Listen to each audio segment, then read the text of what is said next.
Bismillahirrahmanirrahim. Assalamualaikum warahmatullahi wabarakatuh. Alhamdulillah. Alhamdulillahilladzi bi ni'matihi tatimmus shalihat. Allahumma shalli wa sallim wa barik ala nabiyyina Muhammad wa ala alihi wa sahbihi wa man tabi'ahum bi ihsanin ila yaumiddin. Bapak, ibu-ibu, jamaah Maghrib Masjid Surau Ageng Al-Fatah yang dirahmati Allah. Pertama-tama marilah kita panjatkan puja dan puji syukur kehadirat Allah Subhanahu wa taala yang telah memberikan kita berbagai macam nikmat, salah satunya nikmat sehat, nikmat waktu luang, nikmat semangat untuk thalabul ilmi, yang mana sampai detik ini kita masih diberikan itu semua, maka merupakan sebuah kesyukuran yang sangat besar sekali yang patut kita panjatkan dan berikan kepada Allah Subhanahu wa taala. Salawat dan salam kepada Rasul kita, Nabi kita Muhammad sallallahu alaihi wasallam yang telah memberikan petunjuk kepada kita semua kepada ke jalan yang diridhai oleh Allah Subhanahu wa taala. Alhamdulillah. Bismillahirrahmanirrahim. Kita mulai dari sebuah biografi daripada Imam An-Nawawi, yakni pengarang kitab Arba'in An-Nawawiyah ini. Sebenarnya buku kitab Arba'in An-Nawawiyah ini itu banyak yang mensyarah. Ada banyak sekali ulama-ulama yang mensyarah atau menjelaskan tentang kitab ini. Karena ini termasuk kitab yang fenomenal, kitab yang banyak sering dibahas oleh para ulama, sehingga banyak sekali, salah satunya ada yang membahas dan menjelaskan kitab Arba'in Nawawiyah ini, yakni Imam Abdurrahman As-Sa'di, atau yang lainnya juga ada Imam Ibnu Daqiq, beliau juga mensarah kitab ini selain Imam An-Nawawi sendiri. Dan juga ada yang lain yang saya bawa, yang menjadi rujukan kita pada kesempatan untuk membahas tentang kitab hadis Arba'in Nawawiyah ini. Saya ingin menggunakan buku dengan syarah seorang ulama yang bernama Syekh Muhammad bin Shalih Al-Utsaimin. Tapi ini memang bukunya berbahasa Arab, Tapi mudah-mudahan nanti kita bisa menjelaskan dengan berbahasa Indonesia. Siapakah sebenarnya Imam An-Nawawi ini? Bapak Ibu sekalian, kalau kita lihat bahwasanya Imam An-Nawawi ini memiliki nama asal atau nama asli yang bernama Yahya. Bapaknya namanya Syaraf. Jadi Yahya bin Syaraf. Tapi kalau kita runut kepada nasab-nasabnya, beliau ini memiliki nasab daripada seorang bapak dari namanya aslinya Yahya bin Syaraf bin Muri bin Hasan bin Husain, bin Muhammad bin Jum'ah bin Hijam. Nah, baru An-Nawawi, Ad-Damashqi Asy-Syafi'i. Nah, terakhirnya ini Asy-Syafi'i. Kenapa? Karena beliau ini juga menjadi bagian daripada murid Imam Asy-Syafi'i dan bermadzhab Syafi'i. Nah, jadi sebenarnya An-Nawawi ini adalah sebuah nisbah. Nisbah itu apa bahasa Indonesia? Penamaan. Penamaan terhadap suatu daerah karena beliau ini dilahirkan di sebuah daerah yang bernama Nawa di negara Damaskus, Makanya sehingga dikatakan An-Nawawi. Kalau Bapak Ibu sekalian pernah mendengar banyak sekali ulama-ulama Indonesia yang kemudian menisbahkan kepada daerahnya, misalkan Abdurrahman Al-Bantani, berarti dari Banten. Misalkan Zaini Al-Jogjawi, berarti dari Jogja, Tapi yang dikenal kalau di Indonesia adalah nama depannya, Tapi kalau tradisi di Arab itu yang dikenal kalau tidak bapaknya, nisbah daerahnya. Seperti Imam Bukhari, itu bukan nama beliau, tapi nama daerah yang bernama Bukhara. Imam Asy-Syafi'i, nama beliau bukan Syafi'i, tapi siapa? Muhammad bin Idris Asy-Syafi'i. Nah, Syafi'i ini juga merupakan bagian daripada nisbah. Tapi nama daripada Imam Asy-Syafi'i adalah Muhammad. Bapaknya bernama Idris, Muhammad bin Idris. Nah, Asy-Syafi'i adalah nisbah. Begitu juga Imam An-Nawawi ini, jadi Nawawi ini adalah sebuah nisbah yang dinisbahkan kepada salah satu daerah yang berada di negara Damaskus. Jadi Bapak Ibu sekalian, kalau kita melihat sejarah Islam, Damaskus dan juga Syria dulu menjadi bagian daripada pusat peradaban Islam.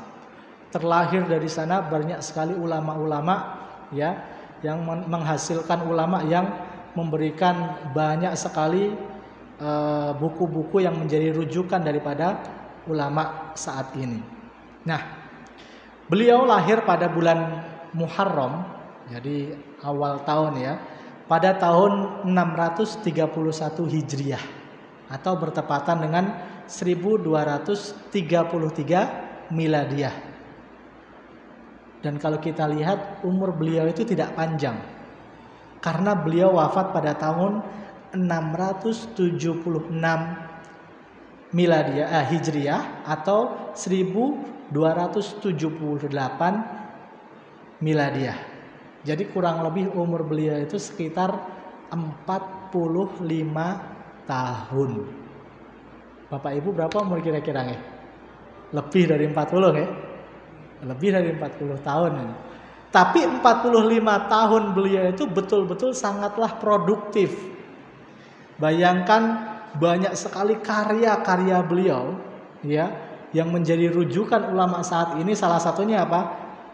yakni kitab Syarah Sahih Muslim. Ya, ada yang namanya Syarah Sahih Kitab Muslim, hadis riwayat Imam Muslim, ya, itu disyarah, dijelaskan oleh beliau.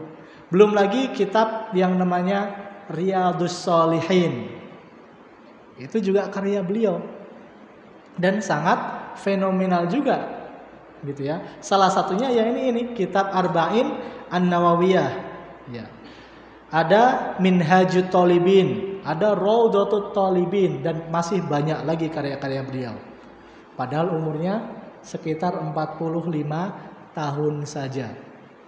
Tapi subhanallah, beliau sangat memberikan manfaat kepada umat ini.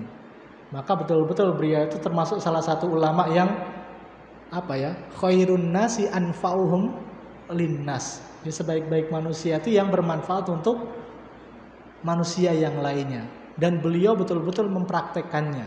Sehingga kitab-kitab beliau sampai saat ini banyak yang dibahas oleh para ulama dan menjadikan rujukan. Yang menjadi paling sering dirujuk oleh para ulama yang menjadi kitab karangan beliau itu yakni kitab Al-Majmu'. Ini umdatul kitabnya. Jadi buku karangan yang paling fenomenal yakni buku beliau itu adalah Al-Majmu'. Itu buku karangan beliau. Nah, inilah berupa sekelumit biografi yang yang bisa kita ketahui tentang Imam Asy-Syafi'i.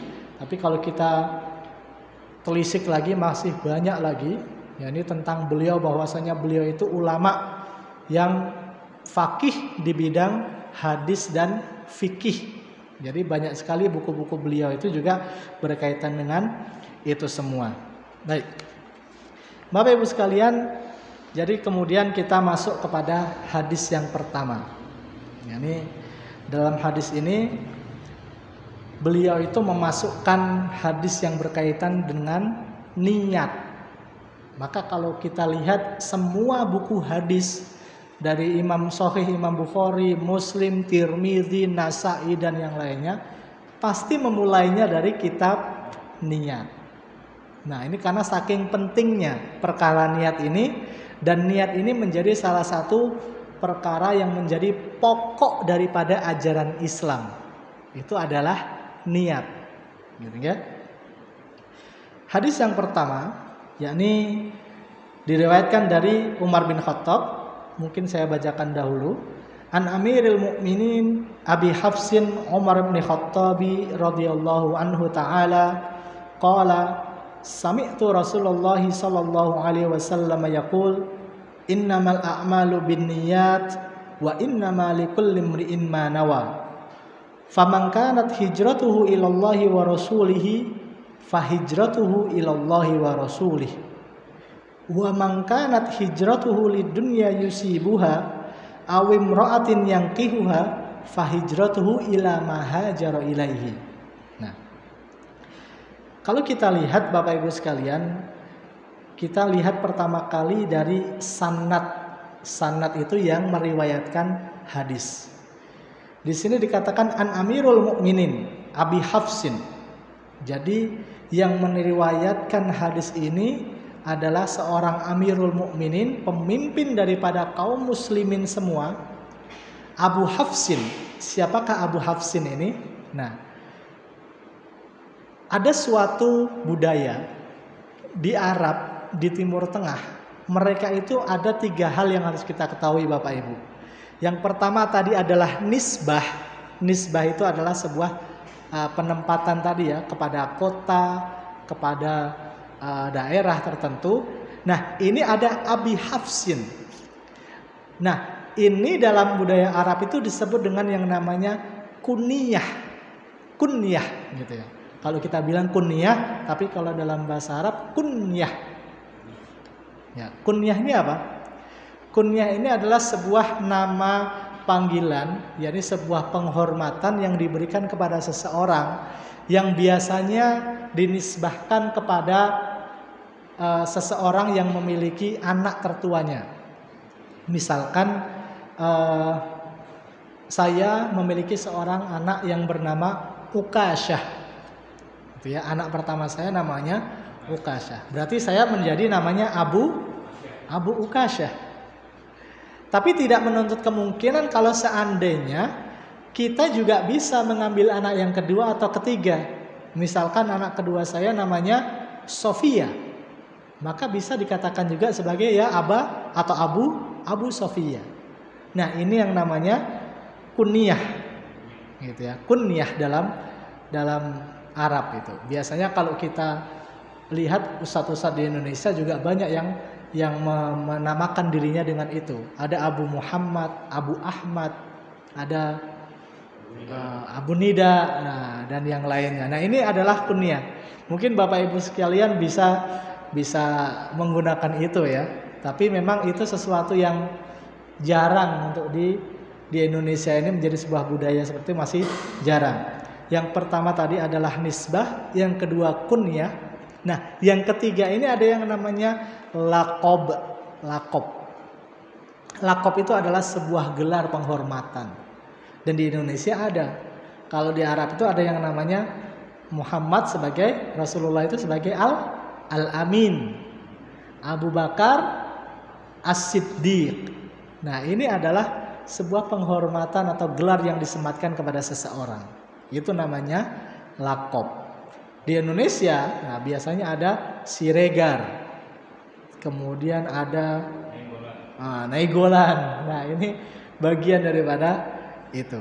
Nah, kalau kita lihat di sini dalam hadis ini ya, sanad ini mengatakan bahwasanya dikatakan di situ dengan nama kunyah yang dengan panggilan Abi Hafsi. Yani Abi Hafsah karena nama anak putrinya yang kemudian dipersunting oleh Rasulullah SAW. Siapa namanya? Hafsah. Dan di sini dikatakan ya Abi Hafsin, gitu ya. An Amirul Mukminin Abi Hafsin Umar bin Khattab. Jadi hadis ini kalau kita lihat daripada ulama mengatakan hadis tentang perkara niat ini hanya diriwayatkan oleh seorang sahabat saja yang bernama Umar bin Khattab. Nah, kalau menurut penjelasan dari kitab Syekh Muhammad bin Shalih Al-Utsaimin, dia mengatakan wal ajab, yang mengejutkan adalah anna hadzal hadis, bahwasanya hadis ini lam yarwihi an Rasulillah illa Umar radhiyallahu anhu. Tidak ada yang meriwayatkan hadis ini kecuali melalui jalannya siapa? Umar bin Khattab.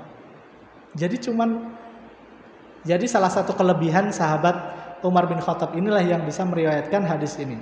Dan hadis ini diriwayatkan oleh Imam Bukhari dan Muslim dan masuk ke dalam kitab sahihnya.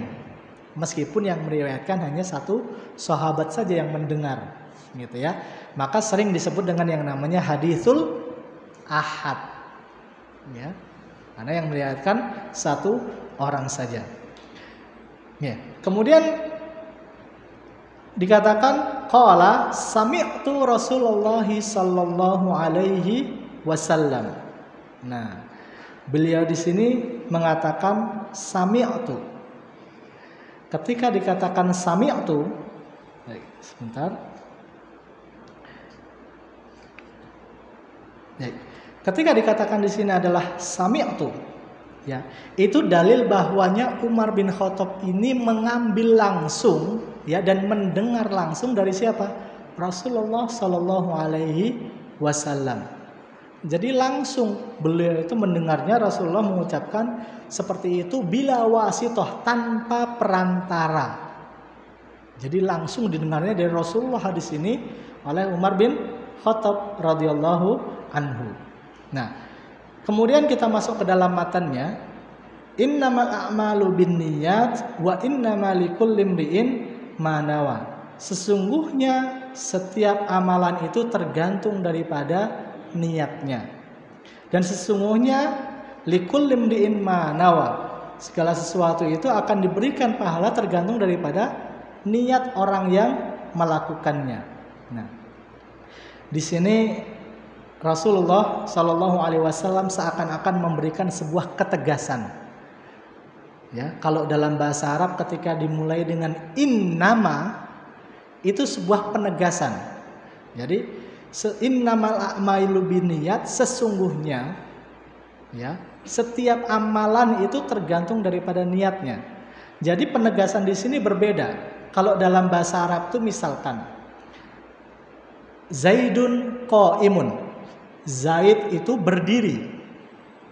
Tapi ketika ada innama Zaidun qaimun, sesungguhnya Zaidun itu berdiri.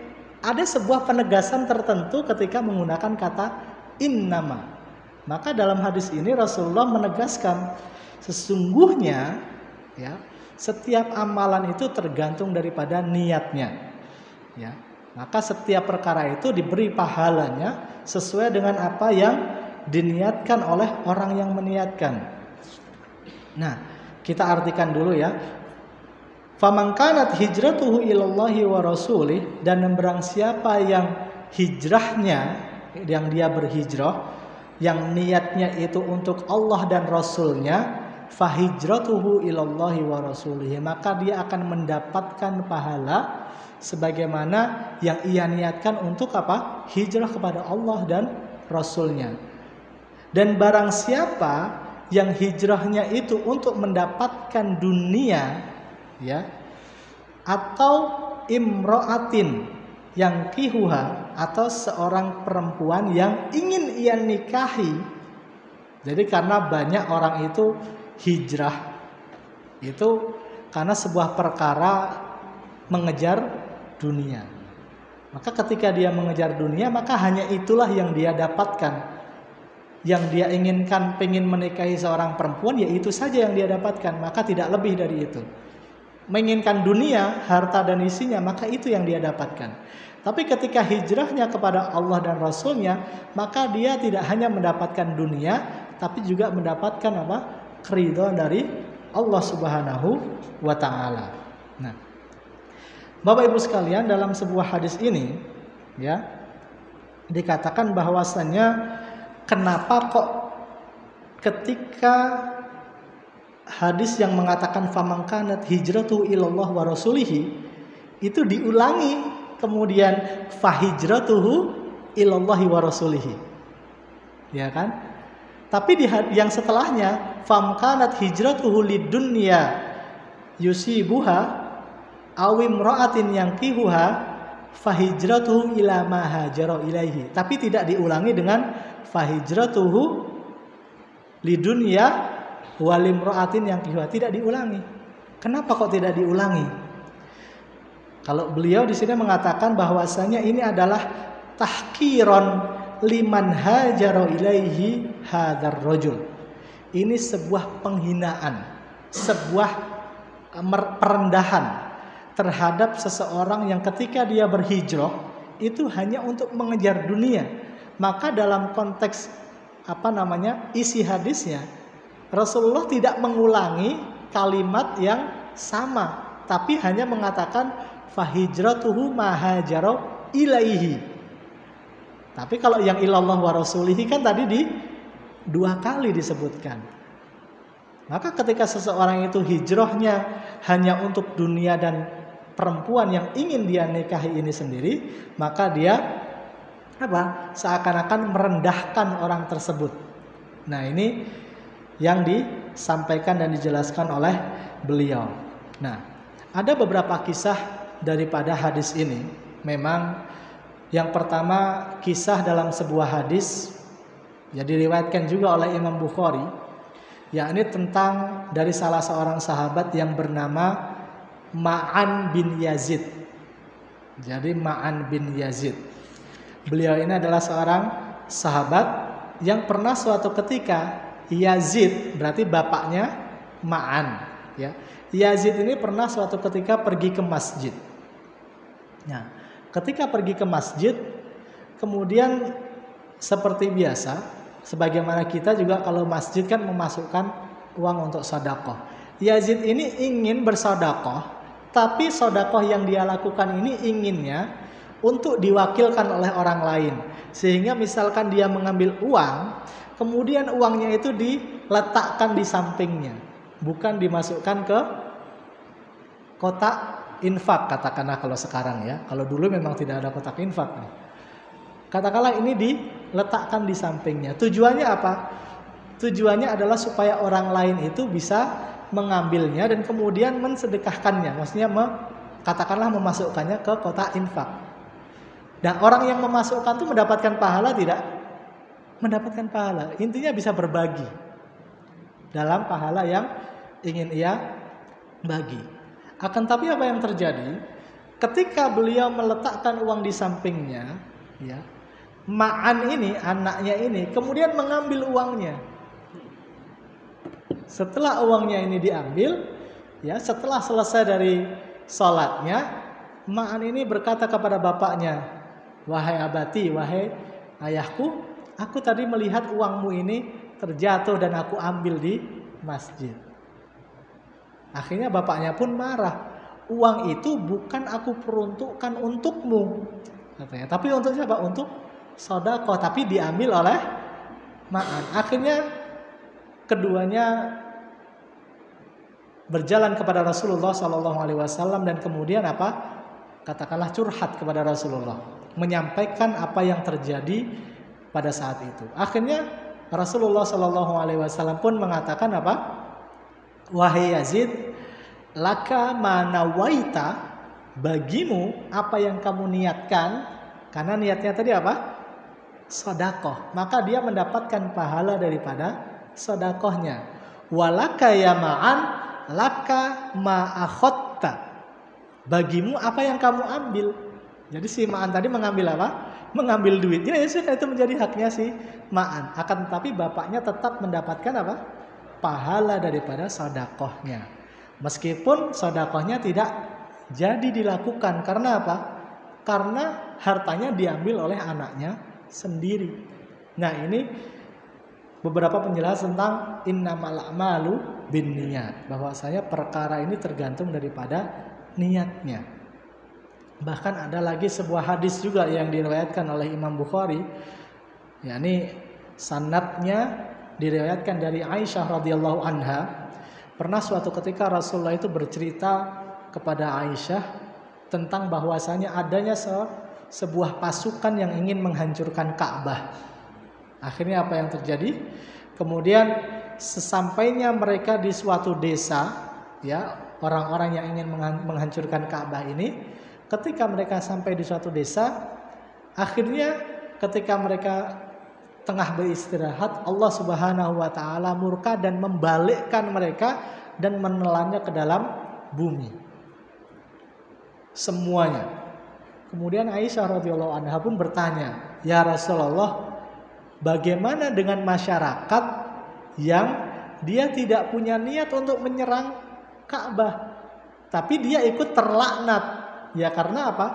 Ikut ditenggelamkan oleh Allah Subhanahu wa taala ke dalam perut bumi. Maka Rasulullah mengatakan semuanya ditenggelamkan oleh Allah. Tapi kemudian Rasulullah mengatakan apa? Akan tetapi di setiap dari mereka akan dibangkitkan kembali oleh Allah Subhanahu wa taala berdasarkan apa? Niatnya masing-masing. Nah, ini perkara masalah niat, ya.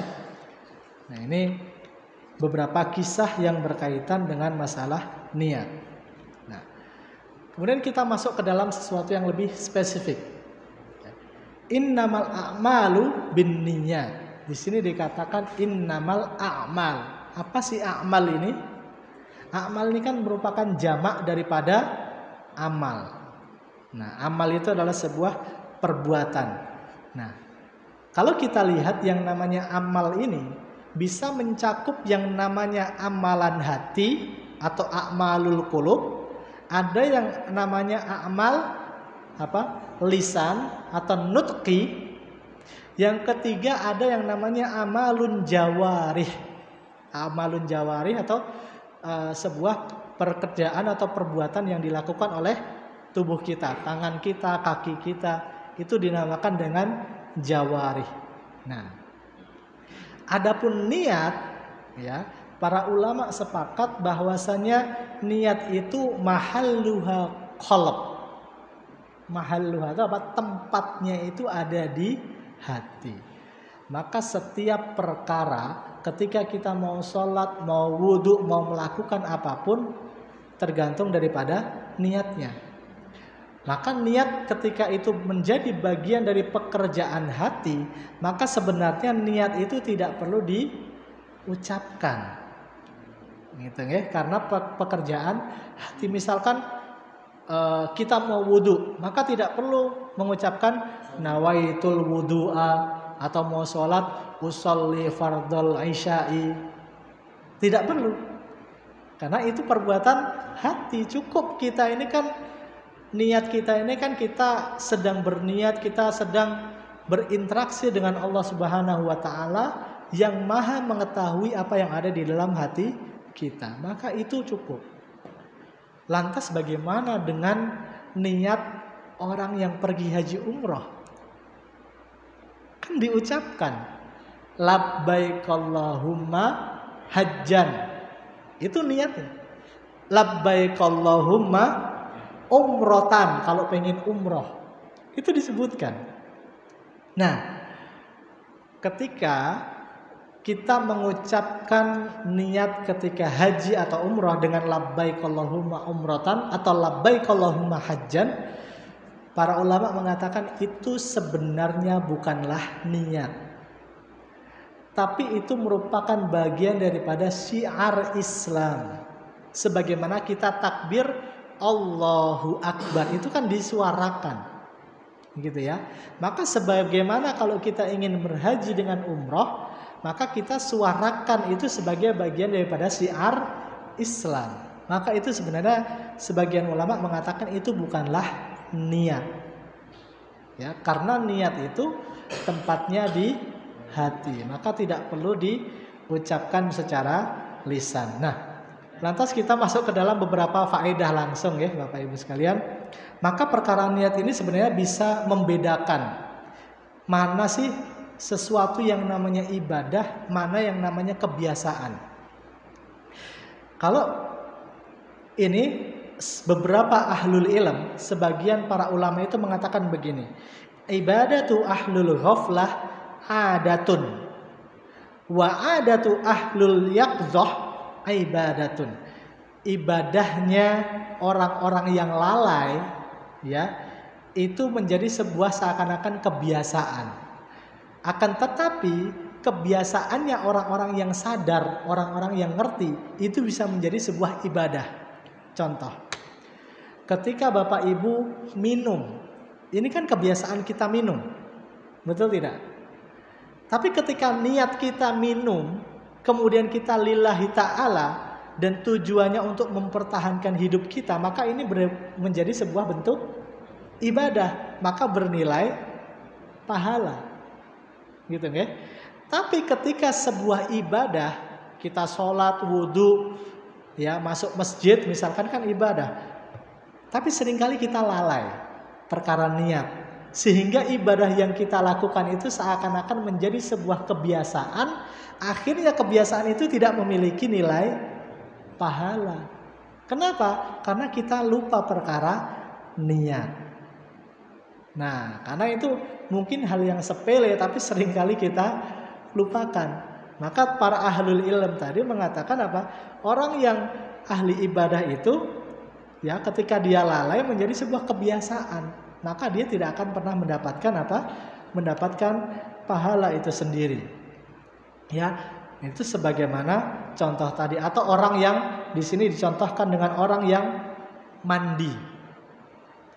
Orang yang mandi, ketika dia hanya sekedar mandi, dapat pahala tidak? Kita mandi setiap pagi sama sore, betul kan? Tapi kita nggak pernah niat itu mandi untuk lillahi ta'ala ibadah, maka itu tidak dihitung sebagai sebuah pahala. Tapi ketika mandi kita diniatkan itu untuk lillahi ta'ala, membersihkan diri atau mandi janabah, ya mandi junub dan lain sebagainya, ada unsur lillahi ta'alanya, ada niat ibadahnya, maka dihitung sebagai sebuah pahala. Nah, yang kedua, ada beberapa faedah di sini. Yang kedua Bapak Ibu sekalian, baik, sebelum masuk ke faedah yang kedua, saya ingin menjelaskan tentang perkara niat. Memang segala sesuatu itu tergantung daripada niatnya. Tapi jangan sampai dengan alasan niat kita melakukan sesuatu yang di luar syariat Islam. Contoh, misalkan, mungkin sebentar lagi kita akan menghadapi yang namanya bulan Natal. Kalau kita lihat nanti akan banyak sekali ulama-ulama yang ikut Natalan di gereja, bahkan mengucapkan selamat Natal. Kalau seandainya ada seseorang yang pergi ke gereja dan kemudian ikut Natalan malam misa misalkan, niatnya bukan untuk mendatangi kok, niatnya toleransi, kira-kira betul nggak? Kan innamal a'malu binniyat. Boleh nggak dengan dalil innamal a'malu binniyat kemudian membolehkan sebuah perkara yang bertentangan dengan ajaran Islam? Maka tidak benar juga. Maka dalil ini pun harus ditempatkan kepada suatu pekerjaan yang benar. Misalkan nih saya ingin berdakwah, tapi dakwahnya di diskotik. Niat saya adalah dakwah. Dakwahnya di mana? Diskotik. Tujuannya apa? Menyadarkan orang-orang yang lagi mabok. Benar atau salah kira-kira? Menggunakan dalil ini, innamal a'malu binniyat, tapi pekerjaannya bertentangan, maka ini tidak benar juga. Oke? Nah, ini maka kita dalam mengambil dalil ini pun, maka kita juga harus memperhatikan yang namanya pekerjaan yang kita lakukan. Kita lanjutkan beberapa faedah daripada hadis ini. Faedah yang kedua, tadi faedah yang pertama kan membedakan antara ibadah dan kebiasaan. Faedah yang kedua bahwasanya hadis ini adalah merupakan hadis daripada pokok ajaran Islam. Jadi ada dua hadis yang menjadi pokok ajaran Islam. Yang pertama adalah hadis ini, innamal a'malu binniyat, ya, bahwasanya segala sesuatu tergantung daripada niatnya. Hadis pokok ajaran Islam yang kedua yaitu hadis yang mengatakan man amila amalan laisa alaihi amruna fahuwa raddun. Barang siapa yang mengerjakan sebuah amalan, ya, yang tidak dituntunkan oleh Rasulullah SAW, maka amalan itu pasti akan ditolak oleh Allah Subhanahu Wa Taala. Dua hadis ini merupakan hadis daripada pokok ajaran Islam. Yang niat itu perkara bagian daripada hati. Yang hadis kedua, man amila amalan, itu perkara daripada sebuah perbuatan atau amal jawarih. Jadi perbuatan daripada badan. Satu perbuatan hati, satu perbuatan badan kita. Jadi dalam ruang lingkup ibadah. Gitu, okay? Maka dua hadis inilah yang menjadi pokok ajaran Islam itu. Kemudian ada yang ketiga, bahwasanya dalam hadis ini kita diperintahkan ya untuk selalu ikhlas dalam beribadah kepada Allah Subhanahu wa taala. Kenapa? Karena setiap ibadah yang kita lakukan ketika ikhlas lillahi taala, kita baru mendapatkan pahalanya. Maka kalau tidak ikhlas, maka bagaimana kita akan mendapatkan pahala tersebut? Sebagaimana Allah berfirman, "Wa ma khalaqtul jinna wal insa illa liya'budun." Jadi tujuan kita diciptakan di dunia ini adalah untuk beribadah kepada Allah Subhanahu wa taala. Maka setiap hal yang kita lakukan, maka paling tidak harus kita niatkan wujud ibadah kepada Allah Subhanahu wa taala. Oke. Kemudian yang selanjutnya di sini dikatakan bahwasanya annal hijrata, bahwasanya hijrah itu merupakan bagian daripada amal soleh. Cuman saat ini hijrah dimaknai dengan sesuatu yang berbeda. Ya. Hijrah itu kan sebuah perpindahan dari suatu tempat ke tempat yang lain, itu dikatakan hijrah.